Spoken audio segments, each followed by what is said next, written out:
السلام علیکم محترم سامعین، شب برات بلائیوں والی رات ہے۔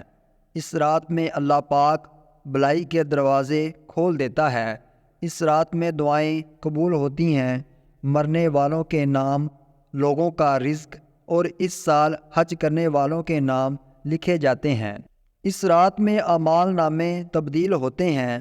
نہ جانے کس کے بارے میں کیا لکھ دیا جائے، لہٰذا اس نازک رات کو ہمیں گناہوں اور غفلت میں گزارنے کے بجائے توبہ و استغفار کرتے ہوئے عبادت میں گزارنا چاہیے۔ اس رات کو جاگ کر عبادت کرنے والوں کا دل زندہ رہے گا، جیسا کہ نبی کریم صلی اللہ علیہ وآلہ وسلم نے ارشاد فرمایا، جس نے عیدین یعنی عید الفطر اور عید الاضحیٰ کی چاند رات اور شعبان المعظم کی 15ویں رات یعنی شب برات عبادت میں جا کر گزاری، اس دن اس کا دل نہیں مرے گا جس دن لوگوں کے دل مر جائیں گے۔ محترم سامعین،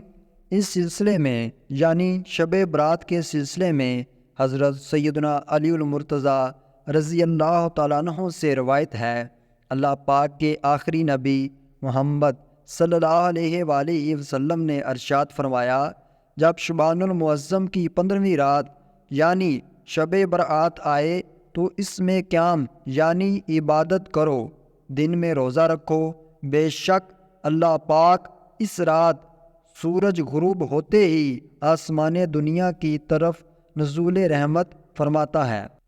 اور ارشاد فرماتا ہے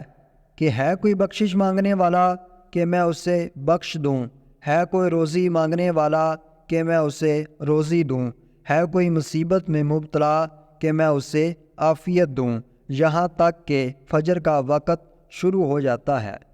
محترم سامعین، ایک اور روایت میں حضرت عائشہ صدیقہ رضی اللہ تعالیٰ عنہ فرماتی ہیں، ایک رات میں نے محمد صلی اللہ علیہ وآلہ وسلم کو اپنے پاس نہ پایا تو میں آپ صلی اللہ علیہ وآلہ وسلم کی تلاش میں نکلی۔ میں نے دیکھا کہ آپ صلی اللہ علیہ وآلہ وسلم جنت البقیع میں تشریف فرما ہیں۔ آپ صلی اللہ علیہ وآلہ وسلم نے فرمایا، کیا تمہیں یہ خوف ہے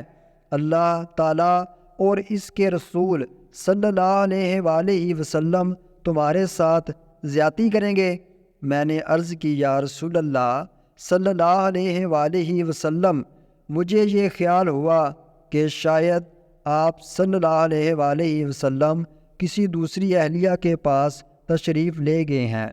آقا و مولا صلی اللہ علیہ وآلہ وسلم نے فرمایا، بے شک اللہ تعالیٰ شعبان کی 15ویں شب آسمان دنیا پر اپنی شان کے مطابق جلوہ گر ہوتا ہے اور قبیلہ بنو کلب کی بکریوں کے بالوں سے زیادہ لوگوں کی مغفرت فرماتا ہے۔ محترم سامعین، شب برات کی فضیلت و اہمیت جاننے کے بعد